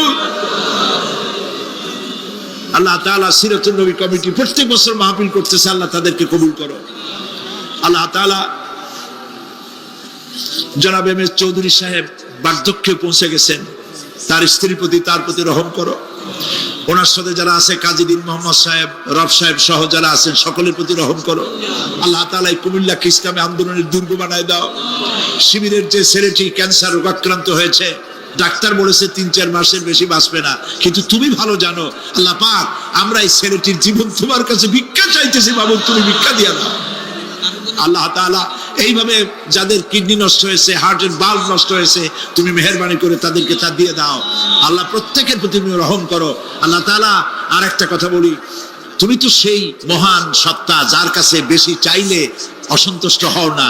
পৃথিবীতে সবাই বারবার চাইলে অসন্তুষ্ট হয়, তুমি বরং না চাইলে অসন্তুষ্ট হও। মাবুদ, তুমি দয়া করে আমাদের বিবি বাল বাচ্চা যা দান করেছো সবগুলিকে দিনদার বানাও, নামাজি বানাও, পরেশগার বানায় দাও। আমাদের সন্তানগুলি আমরা হেদায়েত করতে পারবো না, আমাদের স্ত্রীদের আমরা হেদায়েত করতে পারবো না, হেদায়েতের মালিক তো তুমি। তুমি দয়া করে আমাদের স্ত্রী, আমাদের সন্তানদেরকে হেদায়েত করো, মুত্তাকি বানাও, ইখলাস দাও, তাকওয়া দাও, তোমার ভয় দাও। আল্লাহ তাদেরকে হেদায়েত নসিব করে দাও। আয় আল্লাহ, আমাদের প্রিয় জন্মভূমি বাংলাদেশ, এর স্বাধীনতা, সার্বভৌমত্ব কিয়ামত পর্যন্ত অক্ষুণ্ণ রাখো। সীমান্ত এলাকায় ভারত বাংলা ভাষী ভারতীয় মুসলমানদেরকে উন্মুক্ত আকাশের নিচে ফেলে রেখেছে, তাদের খাবার নাই, পরার নাই, বন্দুকের নল তাদের দিকে তাক করে রেখেছে। আল্লাহ তাআলা ভারতের এই জালিম কাফের সরকারের হাত থেকে মুসলমানদেরকে রক্ষা করার জন্য তোমার কাছে আমরা ভিক্ষা করতেছি, দরখাস্ত করতেছি। আল্লাহ, ভারতের জালেম কাফের মুশরিক সরকারের হাত থেকে মুসলমানদেরকে বাঁচাও, রক্ষা করো। বাংলাদেশে এক শ্রেণীর লোকেরা বাংলাদেশের বিরুদ্ধে দেশে বিদেশে ষড়যন্ত্র আর অপপ্রচার করছে। আল্লাহ তাআলা এই হিংসুকদেরকে অপপ্রচার থেকে বিরত করে দাও। আল্লাহ তাদের হেদায়েত নসিব করে দাও। আল্লাহ তাদের হেদায়েত নসিব করে দাও। কপালে হেদায়েত না থাকলে এগুলি দুনিয়া থেকে গজব দিয়ে বিদায় করে দাও আল্লাহ তাআলা। রব্বানা তাকাব্বাল মিন্না ইন্নাকা আনতাস সামিউল আলিম ওয়া তুব আলাইনা ইন্নাকা আনতাত তাওয়াবুর রহিম। আয় আল্লাহ তাআলা, আমাদের দেশের সেনাবাহিনী, আমার দেশের বিডিআর, আমার দেশের পুলিশ বাহিনী, তাদেরকে দিন দাও, ঈমান দাও, চরিত্র দাও, ভালো রাখো আল্লাহ। তাদের উপরে তোমার রহমত নাজিল করো। রিকশাওয়ালা, ঠেলাওয়ালা, কুলি মজুর, কষ্ট করে যারা রুজি কামাই করে আল্লাহ তাদের রুজিতে বরকত দিয়ে দাও। সুবহান রাব্বিকা রাব্বিল ইজ্জাতি আম্মা ইয়াসিফুন ওয়া সালামুন আলাল মুরসালিন ওয়ালহামদুলিল্লাহি রাব্বিল আলামিন ওয়া জাআল আখিরা কালামিনা ইনদাল মাউত লা ইলাহা ইল্লাল্লাহু মুহাম্মাদুর রাসূলুল্লাহ। আলিফ লাম রা কিতাবুন আনজালনাহু ইলাইকা লিতুখরিজান নাসা মিনাজ যুলুমাতি ইলান নূর। আলিফ লাম রা, গোটা পৃথিবীর মানুষের মুখে আল্লাহ রাব্বুল আলামিন তালা লাগিয়ে দিয়েছেন, চ্যালেঞ্জ করেছেন, দুনিয়ার সব বোঝো। কত ভাষাবিদ পৃথিবীতে আছে, আরবি ভাষায় যারা পিএইচডি করেছে, ডিগ্রি করেছে, বড় বড় নাম যারা ভাষাবিদ, তারা যদি সম্ভব হয় তাহলে তারা বলুক আলিফ লাম রা এর অর্থ কি। আলিফ লাম মিম হা মিম আল্লাহু ওয়া তাআলা, যিনি तमाम বিশ্ব জাহানের যিনি স্রষ্টা, পালনেওয়ালা রব। সুতরাং তার প্রশংসা দিয়ে শুরু হলো। বইয়ের অথার যিনি, কিতাবের অথার যিনি, গ্রন্থের মালিক যিনি, তার নিজের প্রশংসা দিয়ে বই শুরু হয়ে গেল। সামনে এগোলেন, এবার কিতাব সম্পর্কে চিন্তা আসতে পারে, ভুল টুল আছে নাকি। কিতাব খোলা মাত্রই প্রশংসার পরে দেখতে পাবেন যালিকাল কিতাবু লা রাইবা ফি, এই কিতাবের ভিতরে, এই সেই কিতাব যার ভিতরে কোনো ভুল নাই, কোনো সন্দেহের অবকাশ নাই। বিরাট চ্যালেঞ্জ আল্লাহ পাক করেছেন। পৃথিবীতে আল্লাহকে অস্বীকার করেছে এমন বহু পাপিষ্ঠ নরাধম নরপশু মানুষ মানব সমাজে জন্মায়েছে যারা আল্লাহকে অস্বীকার করেছে। আছে না? আছে না? কিন্তু এ কথা কেউ আজও বলেনি যে কোরআন শরীফ মানুষের তৈরি। এ কথা বলে কেউ প্রমাণ দিতে পারেনি। এ কথা বলার সাহসও কেউ রাখে না। তার কারণ, কেউ যদি বলে যে কোরআন মানুষের তৈরি, তাহলে তাকে বলা হবে যে তাহলে মানুষের তৈরি যখন, তুমিও তো মানুষ, একখানা তৈরি করো। আজ পর্যন্ত এই চ্যালেঞ্জের মোকাবেলা কেউ করতে পারেনি। আল্লাহ রাব্বুল আলামিন বলেন, আমি ইয়াকুলুনা ইফতারাহু কুল ফাআতু বিসূরাতিন মিন মিসলি ওয়াদউ মান ইসতাতা'তুম মিন দুনিল্লাহি ইন কুনতুম সাদিকিন। ও নবী, ওরা কি কথা বলে যে কোরআন মানুষের বানানো? যদি তাই হয়, আপনি বলুন যে তোমরা তোমাদের যত রকমের সাহায্যকারী আছে সমস্ত সাহায্যকারীদের সাথে নাও আর কোরআনের সূরার মতো করে সূরা বানাও। এরপরে আল্লাহ রাব্বুল আলামিন আবার চ্যালেঞ্জ করলেন, কুল লা ইন ইসতামা'তিল ইনসু ওয়াল জিন্নু আইয়াতু বিমিসলি হাদাল কুরআন। আপনি বলুন, तमाम পৃথিবীর মানুষ আর জেনেরা সব একত্রিত হয়ে যাও, সবাই একত্রিত হয়ে কোরআনে কারীমের সূরার মতো করে সূরা বানায় নিয়ে আসো যদি তোমাদের পক্ষে সম্ভব হয়। আল্লাহ পাক বলেন, লা ইয়াতুনা বিমিসলিহি ওয়ালাউ কানা বা'দুহুম লিবা'দিন যাহিরা। তোমরা যদি জেনেদের সাহায্যকারী মানুষ হও, মানুষের সাহায্যকারী জেনেরা হও, तमाम পৃথিবীর মানুষ আর জেন একত্রিত হয়ে প্রচেষ্টা চালালেও আল্লাহর কোরআনের সূরার মতো করে একটা সূরা কেউ বানাতে পারবে না। পারবে? পেরেছে কেউ? আজও পর্যন্ত কেউ কোরআনে কারীমের সূরার মতো করে একটা সূরা কেউ এই পৃথিবীতে বানাতে পারেনি, কারো পক্ষে এটা সম্ভব হয়নি। আল্লাহ রাব্বুল আলামিন আবার চ্যালেঞ্জ করেন, ইন কুনতুম ফি রাইবিম মিম্মা নাযালনা আলা আবদিনা فأتوا بسورة من مثله وادعوا شهداءكم من دون الله إن كنتم صادقين। আমি আমার বান্দার উপরে যে কিতাব অবতীর্ণ করেছি এর ভিতরে সন্দেহ আছে বলে যদি মনে করো এর ভিতরে সন্দেহ আছে, মানুষের বানানো, এমনটি যদি সন্দেহ হয়, তাহলে কোরআনের সূরার মতো করে একটা সূরা বানাও, ছোট্ট একটি সূরা বানাও। ফাতু বিসূরাতিন, সূরা আলে ইমরানের মতো না, সূরা আরাফের মতো না, সূরা মায়েদার মতো না। ফাতু বিসূরাতিন, ছোট্ট একটি সূরার মতো করে একটা সূরা বানাও। কিয়ামত হয়ে যাবে, মানুষ কোরআনে কারীমের মতো একটি ছোট্ট সূরাও বানাইতে পারবে না। সুবহানাল্লাহ। আমার ভাইরা, এই কোরআন আল্লাহ রব্বুল আলামিনের পক্ষ থেকে নাজিল হলো। কোরআন মানুষের চিরটা কাল ধরে, আবহমান কাল ধরে মানুষের মনকে আকৃষ্ট করেছে। কোরআনে কারীমের এর ভাষা, এর লালিত্য, এর মাধুর্য, এর রচনা শৈলী এবং এর গতিময় ছন্দ, এর শব্দ বিন্যাস মানুষকে মুগ্ধ করেছে চিরকাল ধরে। আল্লাহর নবী বলেন, এ কোরআন যখন আমি তেলাওয়াত করতেছিলাম একটা রাত্রে, যে রাতে আমার তেলাওয়াতের সামনে ছিল জেনেরা যখন আমার কাছ থেকে তেলাওয়াত শুনল, ইসসামিআতু হাত্তা ক্বালু ইন্না সামি'না কুরআনান আজাবা। আমার মুখ থেকে যারা যখন তেলাওয়াত শুনল, জেনেরা তখন এই কথা না বলে পারে নাই, আমরা এক আশ্চর্য ধরনের কিতাব শুনেছি। জোরে বলেন সুবহানাল্লাহ। ইন্না সামি'না কুরআনান আজাবা, এক আশ্চর্য ধরনের কোরআন শুনেছি। বলতেছে সেই সব জেনেরা যাদের বয়স 1000 বছর, 1500, 2000 বছর, 500 বছর, যারা জাবুর শুনেছে, ইনজিল শুনেছে, তাওরীত শুনেছে, সেসব জেনেরা বলছে ইন্না সামি'না কুরআনান আজাবা, আশ্চর্য কিতাব শুনছি। এমন এক কিতাব ইয়াহদি ইলার রুশদ, যে কিতাব শুনলে পরে শ্রোতাকে হেদায়েতের রাস্তা দেখায় দেয়, এমন এক কিতাব শুনলাম। আর এই কিতাব শোনা মাত্র ফামান্না বিহি, কোরআন শুনলাম আর ঈমান আনলাম।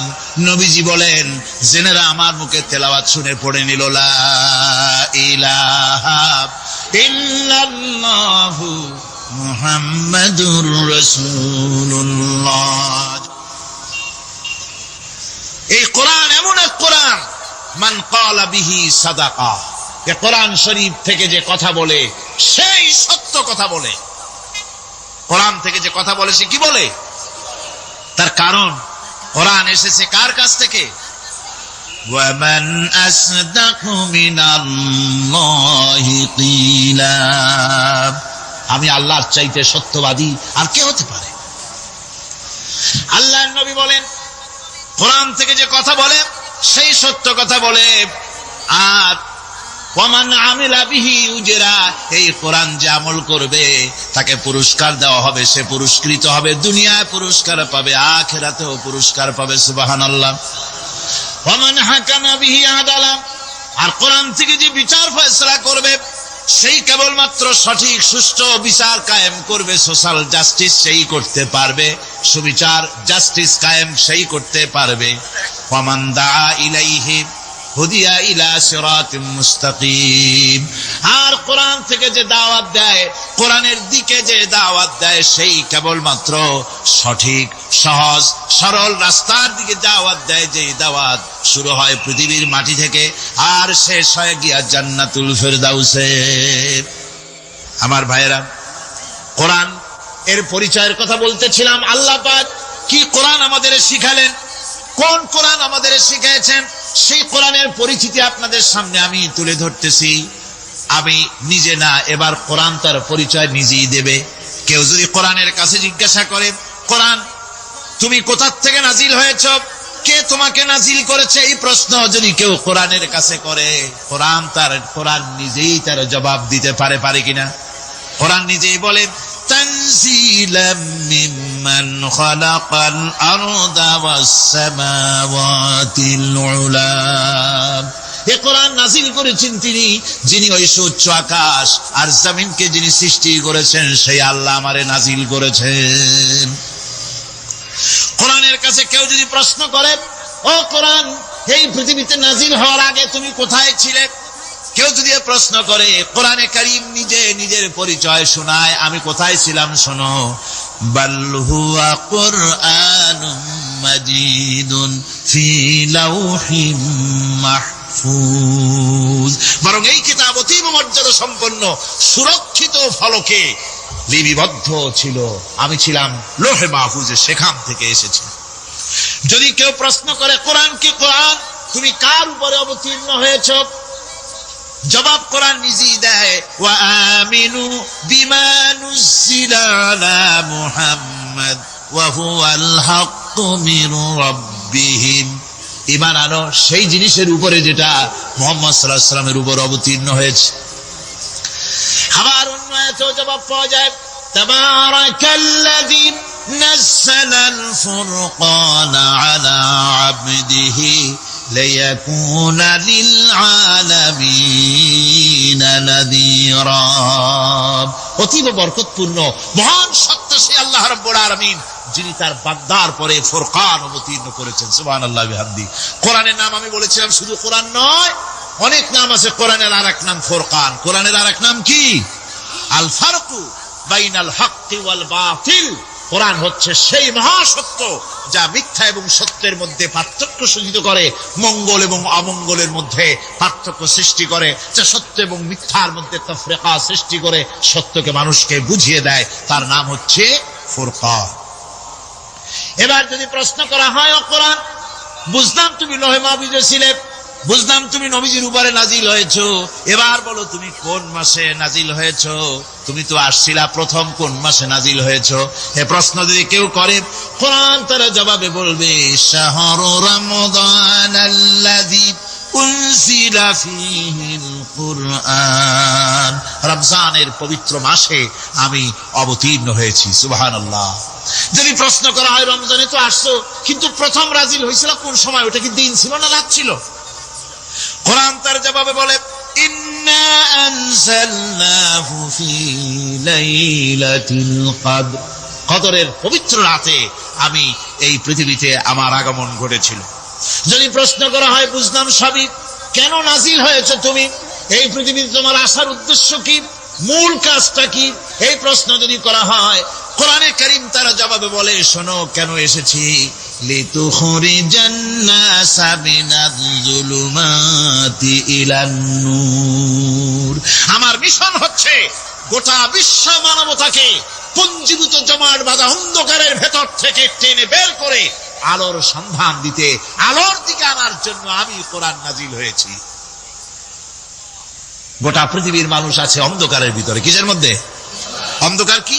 অন্ধকার হচ্ছে পুঁজিবাদ, অন্ধকার সমাজতন্ত্র, অন্ধকার ধর্ম নিরপেক্ষতাবাদ, অন্ধকার জাতীয়তাবাদ।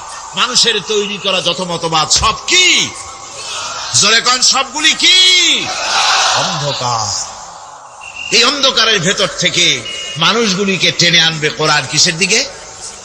আলোর দিকে। এবার যদি প্রশ্ন করা হয়, বুঝলাম তুমি অন্ধকার থেকে আলোর দিকে নিয়ে আসবে, আলোর দিকে আসতে পরে ফায়দাটা কি হবে? মূল ফায়দাটা বুঝায় দাও, আসল ফায়দা কি হবে তোমারে যদি মানি? কোরআন তার জবাব দেয়, নিজের পরিচয় নিজে তুলে ধরে, ফামান তাবিআ হুদায়া ফালা খাউফুন আলাইহিম ওয়ালা হুম ইয়াহজানুন। এই কোরআনকে যদি মেনে চলো, এই কোরআনের আইন যদি মানো, সমাজে মানো, ব্যক্তিতে মানো, পরিবারে মানে, রাষ্ট্রে মানো, জীবনের সব ক্ষেত্রে সমস্ত জায়গায় যদি এই কোরআনকে মেনে চলো, ফালা খাউফুন আলাইহিম, তাহলে তোমাদের কোনো ভয় থাকবে না, ওয়ালা হুম ইয়াহজানুন, কোনো চিন্তাও থাকবে না। কিসের ভয় থাকবে না? কোরআনের আইন মেনে যদি চলো সমাজে ও রাষ্ট্রে, চুরির ভয়, ডাকাতির ভয়, জিনার ভয়, হত্যার ভয়, সন্ত্রাসের ভয়, কোনো ভয় থাকবে না। ওয়ালা হুম ইয়াহজানুন, চিন্তাও থাকবে না। খাওয়া পড়া, শিক্ষা, চিকিৎসা, বাসস্থান, এগুলির কোনো চিন্তা থাকবে না। কোরআনের সমাজে সব কিছুর গ্যারান্টি দেওয়া হবে, সবগুলি পেয়ে যাবে। এখন যদি আবার প্রশ্ন করা হয়, কোরআন বুঝলাম তোমারে মানলে পরে সব ফায়দা হবে, তাহলে এবার জবাব দাও, তোমার ভিতরে কি রাজনীতি আছে নাকি? আমি তো মানুষ, আমার ক্যান্সার হয়ে, এক্সিমা হয়ে, বিখাউস হয়ে, অ্যাজমা হয়ে সমস্ত প্রাণী মরে যাবে, কেউ বাঁচবে না। মারাত্মক রশ্মি, সেই রশ্মিটা যাতে সৃষ্টি জগৎকে টাচ করতে না পারে, সেজন্য আল্লাহ পাক একটা ওজোন স্তর তৈরি করেছেন, ওখানে এসে ওটা বাধাপ্রাপ্ত হয়, পৃথিবীর মাটিতে আসে না। যা কিছু পৃথিবীর মানুষের জন্য, পৃথিবীর জন্য কল্যাণকর, সেগুলি সূর্য থেকে আসতে থাকে। সুবহানাল্লাহি ওয়া বিহামদিহি। যেটা ক্ষতিকর সেটা আল্লাহ পাক আটকায় রাখেন। এখন সেই ওজোন স্তরে ফাটল ধরলো। কেমনে ফাটল ধরলো? ফাটল আপনি আমি ধরাইছি। আপনি বলবেন যেটা কেমন কথা, আমি তো ওইখানে যাই নাই, আমি ফাটল ধরাইলাম কেমনে? ওই যে সেই আপনার প্রাইমারি স্কুলে ভিজিট করতে গিয়েছিল ইন্সপেক্টর, তারপরে প্রাইমারি না হাই স্কুল ভিজিট করতে গেছে, যাই আর জিজ্ঞেস করছে, ছেলেরা কি পড়ছো? বল ইতিহাস। ঠিক আছে, ইতিহাস থেকেই প্রশ্ন করবে, বলতো চীনের প্রাচীর কে ভেঙেছে? ছেলেরা জবাব দিচ্ছে না। তুমি বলো, তুমি বলো, কেউ বলছে না। বেঞ্চের কোনা যে ছেলেটি, সে বলছে সর্বনাশ। কেউ যখন স্বীকার করে না, এটা তো আমার মাথায় আসবে। সব শেষ ইন্সপেক্টর তাকে বলছে, তুমি বলো তো কে ভেঙেছে চীনের প্রাচীর? কয়, স্যার গ্রামে আমার দুষ্টমির যথেষ্ট বদনাম আছে, কিন্তু চীনের প্রাচীর ভাঙার মতো দুষ্কর্ম আমি করি নাই। ইন্সপেক্টর খুব রেগে গেলেন, মাস্টারের দিকে তাকালেন, এই বুঝি আপনার ইতিহাস পড়ানো?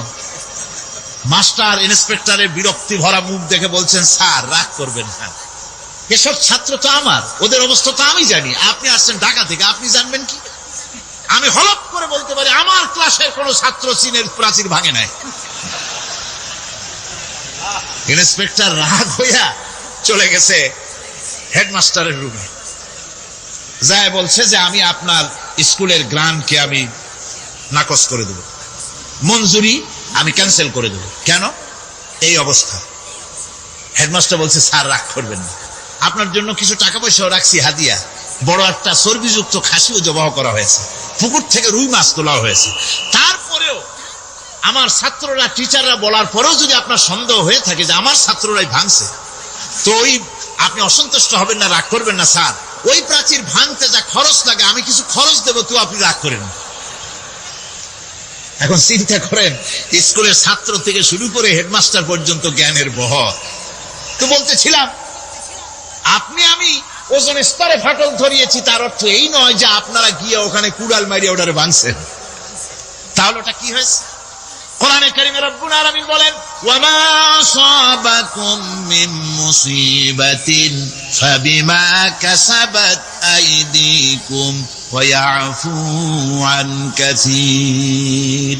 যত বিপদ তোমাদের উপর আরোপিত হয়, সমস্ত বিপদ তোমাদের দুই হাতের কামাই করা। কে বলছেন? আল্লাহ পাক। ওজন স্তরে ফাটল ধরেছে, এটা বিপদ, বিশ্বের সমস্ত মানব সভ্যতা, সৃষ্টি জগতের জন্য বিপদ।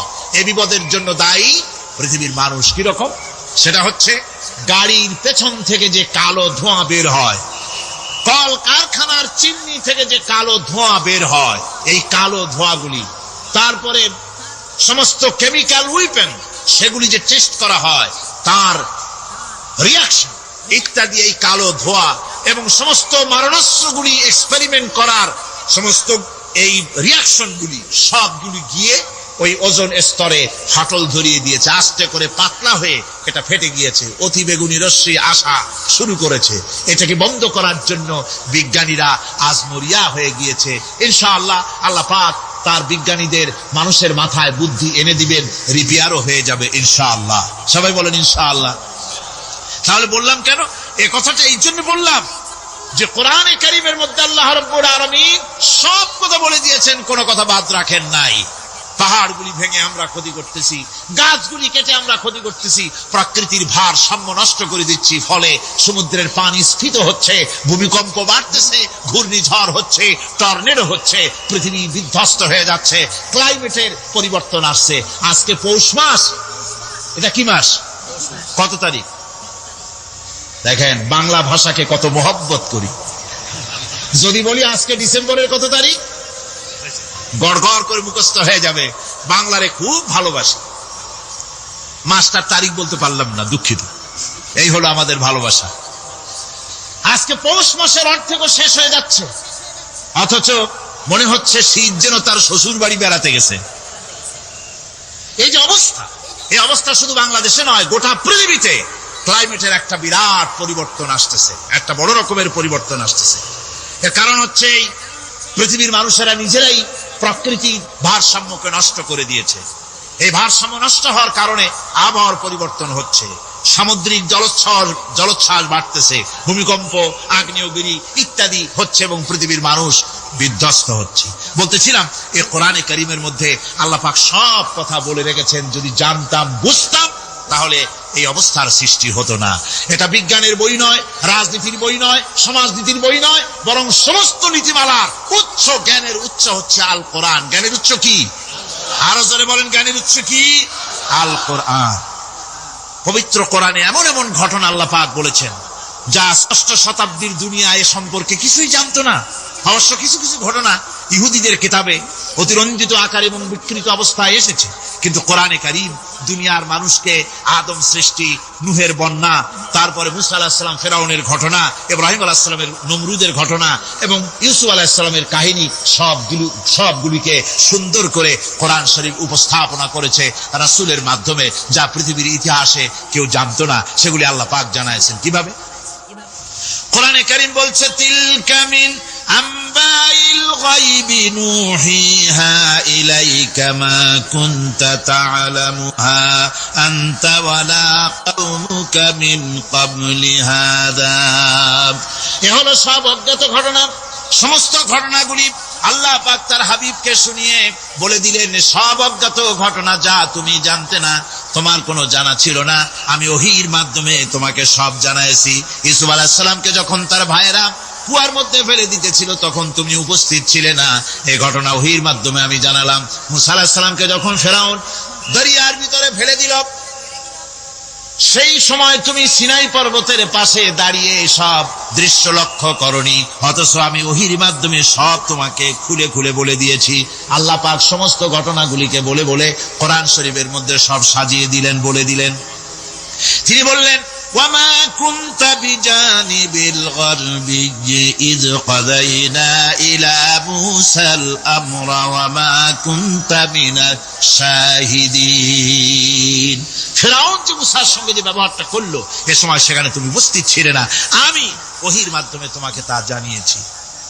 كذلك نقص عليك من أنباء ما قد سبق وقد آتيناك من لدنا ذكرا। আল্লাহ পাক বলেন, এভাবে আমি আপনার কাছে অতীত ঘটনাগুলি ওহীর মাধ্যমে নিখুঁত ভাবে আপনার সামনে সব বলে দিয়েছি। আমার ভাইয়েরা, এই বিশ্বলোকে ঊর্ধ্ব লোক সম্পর্কে নিয়ে ভুল তথ্য বর্ণনা আল্লাহ পাক করে দিয়েছেন কোরআনের মাধ্যমে। 1665 খ্রিস্টাব্দে স্যার আইজাক নিউটন তিনি আবিষ্কার করলেন মাধ্যাকর্ষণ শক্তিকে।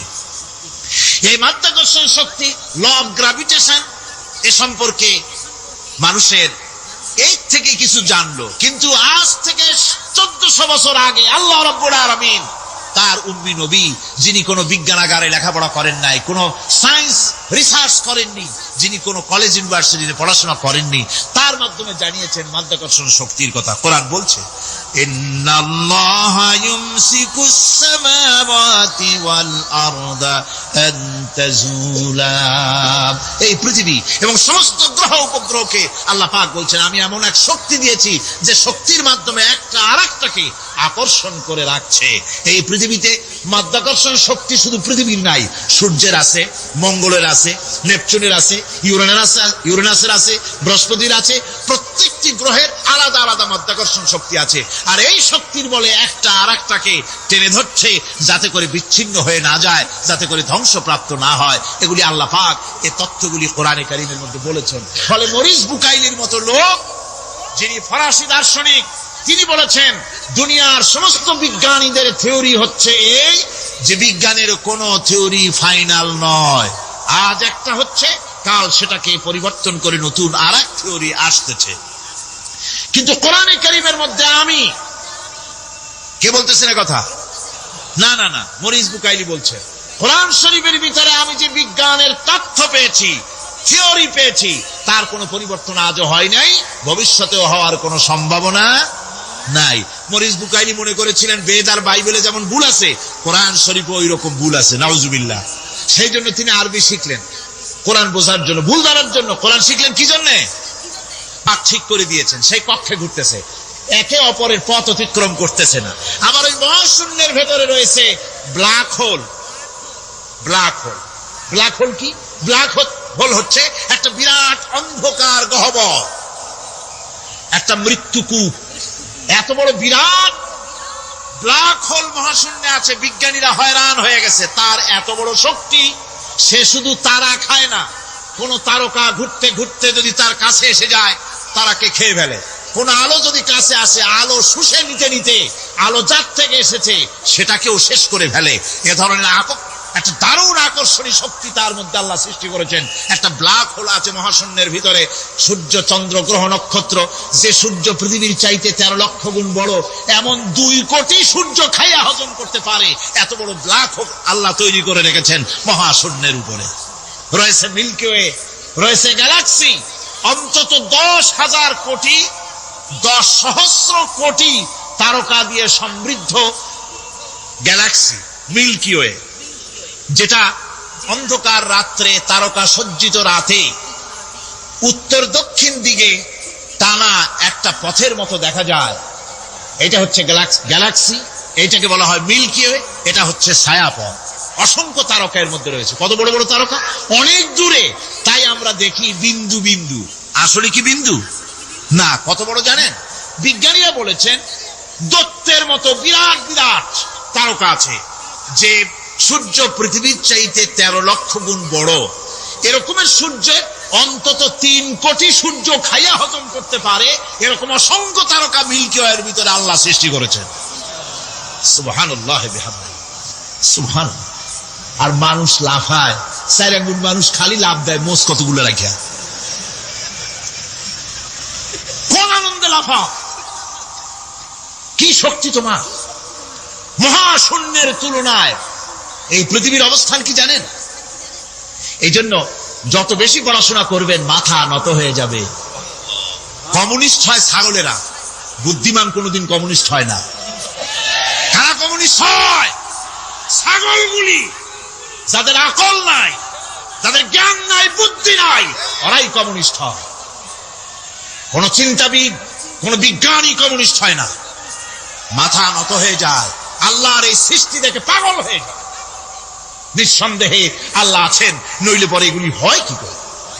আমি চিন্তা করে পাই না কমিউনিস্ট হয় কেমন, কতখানি পাগল হইলে হয়। ছোট্ট একটা রুমাল দেখলে মনে করি কোন তাঁতি এটারে বানাইছে। একটা এই কি জানি কয় মাইক দেখলে মনে করি কেউ এটাকে বানাইছে। টেবিল দেখলে মনে করি কেউ বানাইছে। ফ্রিজ দেখলে মনে করি বানাইছে কেউ। একটা সুই দেখলে মনে করি কেউ এটাকে বানাইছে। আর এই বিশাল পৃথিবী, ওই বিশাল আকাশ, কমিউনিস্টরা কয় এমনি এমনি হয়েছে। আমার বন্ধুগণ, মাথা নত হয়ে আসবে চিন্তা করলে কি বিশাল সৃষ্টি আল্লাহ পাকের। এই ছায়াপথ, এই গ্যালাক্সি, এর তুলনায় পৃথিবীর অবস্থান কোথায়? পৃথিবীর অবস্থানটা হচ্ছে, আমার হাতে এটি একটি কলম।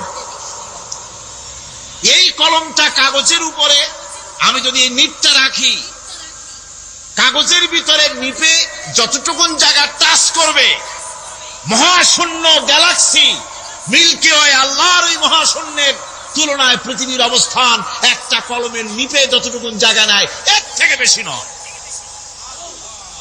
এই যদি হয় পৃথিবী, তাহলে সেই পৃথিবীর মানুষ আপনি কতটুকুন? সলিমুদ্দিন বসিরুদ্দি খালি লাফা।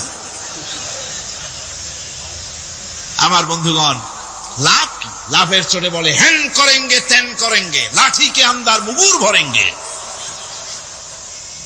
কয়েকদিন পর শোনা যায় শীত হয়ে পড়ছে, কিছু নাই। সুতরাং আল্লাহ পাকের অসীম সৃষ্টি জগৎ, এর সঙ্গে বিজ্ঞানের সংঘর্ষ কম, দুই একটা পয়েন্টে আছে। বাকি সবগুলিতে বিজ্ঞানের আবিষ্কার যত বাড়তেছে, আল্লাহরে চেনা, সৃষ্টি জগৎকে জানা মানুষের জন্য তত সহজ হচ্ছে। আর রহমান আল্লামাল কোরআন, কোরআন শিখিয়েছেন আমাদেরকে রহমান, এমন নিয়ামত দিয়েছেন যার মধ্যে সব আছে। মানুষ সৃষ্টির ব্যাপারে, মানব সৃষ্টির ব্যাপারে নির্ভুল তথ্য যদি পেতে হয়, তাহলে কার কাছে যাব? জোরে কন। আল্লাহর কাছে যেতে হবে। আর আল্লাহর কাছে না যাইয়া মানব সৃষ্টির রহস্য যদি জানতে যাই ডারউইনের কাছে, তাহলে আপনার মামু হবে সুন্দরবনের বান্দরেরা। ঠিক কিনা? বান্দরেরা হবে মামু, শিম্পাঞ্জি ওরাংওটাং হবে আপনার নানার দাদা। তার কারণ ডারউইন সাহেব বলেছেন, মানুষ এর পূর্বপুরুষ হলো বাঁদর, শিম্পাঞ্জি, ওরাং ওটাং। এটা হলো তার থিওরি অফ ইভলিউশন। এই বিবর্তনবাদের থিওরি পেশ করতে গিয়ে তিনি বলেছেন, মানুষ হলো বান্দরের জাত। আরে বেটা, তুই বান্দরের জাত। নিজের লেজ কাটিয়া সকলের লেজ কাটা আরম্ভ করতে চাচ্ছে। কি পাগলের পাগল, মানুষ হয়েছে বান্দরের জাত। আশ্চর্য কথা। কেমনে কইলে? তো বললো যে শিম্পাঞ্জি দেখছে, তো সে শিম্পাঞ্জি দেখে তার মনে হয়েছে যে মানুষ ওইরকমই তো দেখা যায়, তো মানুষ বুঝি বান্দর থেকেই আসছে।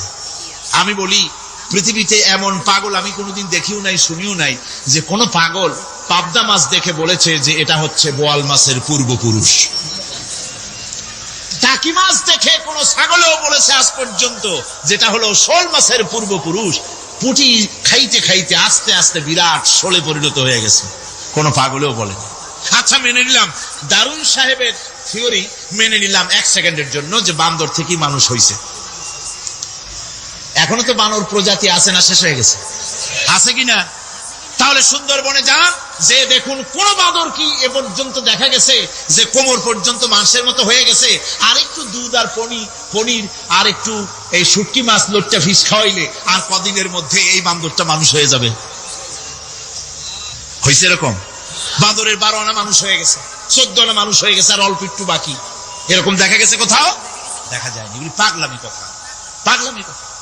মানুষ বানর থেকে আসেনি, মানুষ ওরাং থেকে আসেনি, মানুষ শিম্পাঞ্জি থেকে আসেনি। মানুষ এসছে কোত্থেকে? এটা জানতে হলে, এই নির্মূল তথ্য জানার জন্য আসতে হবে কোরআনের কাছে। কার কাছে? আল্লাহ রাব্বুল আলামিন তার হাবিবের মুখ থেকে মানব সৃষ্টি রহস্য তিনি উদ্ঘাটন করে দিয়েছেন। তিনি বলেছেন, দুনিয়াবাসীকে শুনিয়েছেন, ফালয়ানজুরিল ইনসানু মিম্মা খুলিকা মিম্মা ইন দাফিকিন ইয়াখরুজু মিন বাইনিস সুলবি ওয়াত তারাইব। আল্লাহ পাক বলেন, মানুষ কি তার সৃষ্টি রহস্য দেখে না? কেমনে তাকে আমি সৃষ্টি করেছি? মায়ের বক্ষ পিঞ্জর থেকে, বাপের পৃষ্ঠ থেকে সবেগে নির্গত এক ফোঁটা নাপাক পানি দিয়ে আমি আল্লাহ মানুষকে সৃষ্টি করেছি। বান্দর থেকে নয়, ওরাংওটাং থেকে নয়, শিম্পাঞ্জি থেকে নয়। মানুষের অরিজিন মানুষ। আদম থেকে তোমরা জন্মগ্রহণ করেছো, আদম এসেছে মাটি থেকে, তোমরা এসেছো আদম থেকে। সুবহানাল্লাহি ওয়া বিহামদি। এটাই হলো মানব সৃষ্টি রহস্যের কথা আল্লাহ পাক বলে দিয়েছেন। অন্যত্র আল্লাহ বলেন, ইন্না খালাকনাকুম মিন তুরাবিন সুম্মা মিন নুতফাতিন সুম্মা মিন আলাকাতিন সুম্মা মিন মুদগাহ। নিষ্প্রাণ মাটি থেকে তোমার উৎপত্তি হয়েছে, আর এই নিষ্প্রাণ মাটি দিয়ে তোমাকে তৈরি করা হয়েছে। এগুলি মাতৃগর্ভের ভিতরে গিয়া নাপাক পানি ফোঁটা জমাট রক্ত হয়েছে, গোশত হয়েছে, তারপরে মানুষের আকৃতি দিয়েছি, আর এরপরে বাচ্চার আকারে মায়ের পেট থেকে আমি আল্লাহ মানুষ করে তোমাকে বের করেছি। সুতরাং মানব সৃষ্টি রহস্যের কথা বিজ্ঞানের সাথে যেটা সাংঘর্ষিক হবে কোরআনের সাথে, আমরা সেটা মানতে পারি না। আমাদেরকে মানতে হবে মূল জ্ঞানের কেতাবটা। মূল জ্ঞানের কেতাব কোনটা? জোরে কম তো কোনটা? এখানে সব কথা আল্লামাল কোরআন, কোরআন শিখিয়ে মানুষকে আল্লাহ পাক সবচাইতে বড় দয়া করেছেন, এর থেকে বড় দয়ার হয় না। কোরআন শিখিয়েছেন আমাদের, যার মধ্যে সমস্ত তথ্যের কথা আল্লাহ পাক বলেছেন। The universe and doctor Einstein বইয়ের ভিতরে লেখা হয়েছে যে একদিন এমন হবে যখন ধীরে ধীরে সূর্য তার আলো হারিয়ে ফেলবে, চন্দ্র নিষ্প্রভ হয়ে যাবে, আর পৃথিবী আস্তে আস্তে তার গতি হারিয়ে ফেলবে। একথা আজকের বিজ্ঞানীরা অথবা আজ থেকে কয়েক বছর আগের বিজ্ঞানীরা একথা বলছেন। কিন্তু রাসূল করিম সাল্লাল্লাহু আলাইহি ওয়াসাল্লামের মুখ থেকে আজ থেকে 1400 বছর আগে, যিনি বিজ্ঞানাগারে মোটেও পড়াশোনা করেননি, লিখতে জানেন না, পড়তে জানেন না, সই করতে জানেন না, বিজ্ঞান আসছে কথা বলছে, সেই কথা 1400 বছর 1500 বছর আগে রাসূল করিমের মুখ থেকে আল্লাহ পাক বলছেন।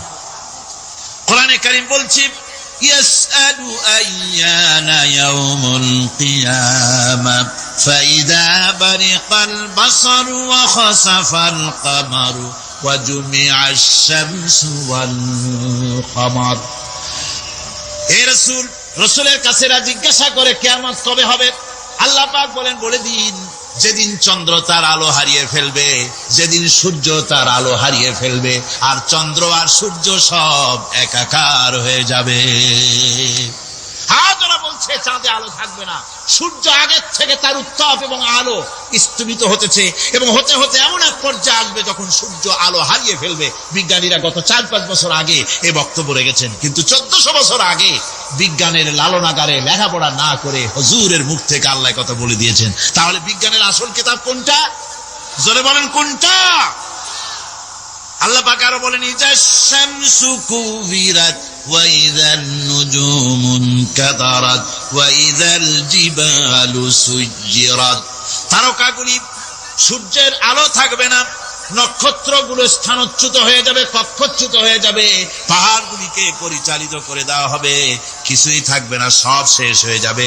বিজ্ঞানীরা আজ বলতেছে যে সব শেষ হয়ে যাবে, কিছুই থাকবে না, সব শেষ হবে। বিজ্ঞানীরা বলতেছেন, কোরআন অনেক আগে বলেছে কুল্লু মান আলাইহা ফান ওয়া ইয়াবকা ওয়াজহু রাব্বিকা যুল জালালি ওয়াল ইকরাম। সব শেষ হয়ে যাবে, বিশ্বে যা কিছু আছে সব লয় হবে, ক্ষয় হবে, ধ্বংস হবে, কিচ্ছু থাকবে না, থাকবেন শুধু আল্লাহ সুবহানাহু ওয়া তাআলা। সুবহানাল্লাহি ওয়া বিহামদিহি। কোরআনে কারীম একথা বহু আগে আমাদেরকে জানিয়ে দিয়েছে। সুতরাং আসল জ্ঞানের কিতাবটাই হচ্ছে কোরআনে কারীম। এই কোরআনের কাছে আমরা যত যেতে পারবো, যত কোরআন বুঝতে পারবো, ততই আমাদের জন্য আমরা সমৃদ্ধ হতে পারবো, আমাদের উপর আল্লাহর রহমত আসবে, আমরা সমাজ চালাতে পারবো, আমরা দেশ চালাতে পারবো, আমরা দুনিয়ায় শান্তি পাবো, আমরা আখিরাতেও মুক্তি লাভ করতে পারবো। কোরআনে কারীম সমস্ত বিজ্ঞানের উৎস, দর্শনের উৎস। এইটা না জানলে কিছুই জানা হয় না, এইটা জানা হলে সব জানা হয়। পণ্ডিত আপনার ডক্টর শহীদুল্লাহ, আল্লাহ জান্নাত নসিব করুন, সবাই বলুন আমিন। তিনি বলতেন, বড় বড় সেমিনারে গিয়ে বলতেন তিনি, যে আপনারা যারা বক্তব্য রাখতে এসেছেন, জনগণকে বলছি না, যারা বক্তব্য রাখতে এসেছেন, এমএ পাস করেছেন, ডিগ্রি করেছেন, পিএইচডি করেছেন, এভারসিএস করেছেন, বহু কিছু ডিগ্রি আপনারা লাভ করেছেন, নামের আগে 6 হাত লম্বা ডিগ্রি আপনারা লাগাইছেন।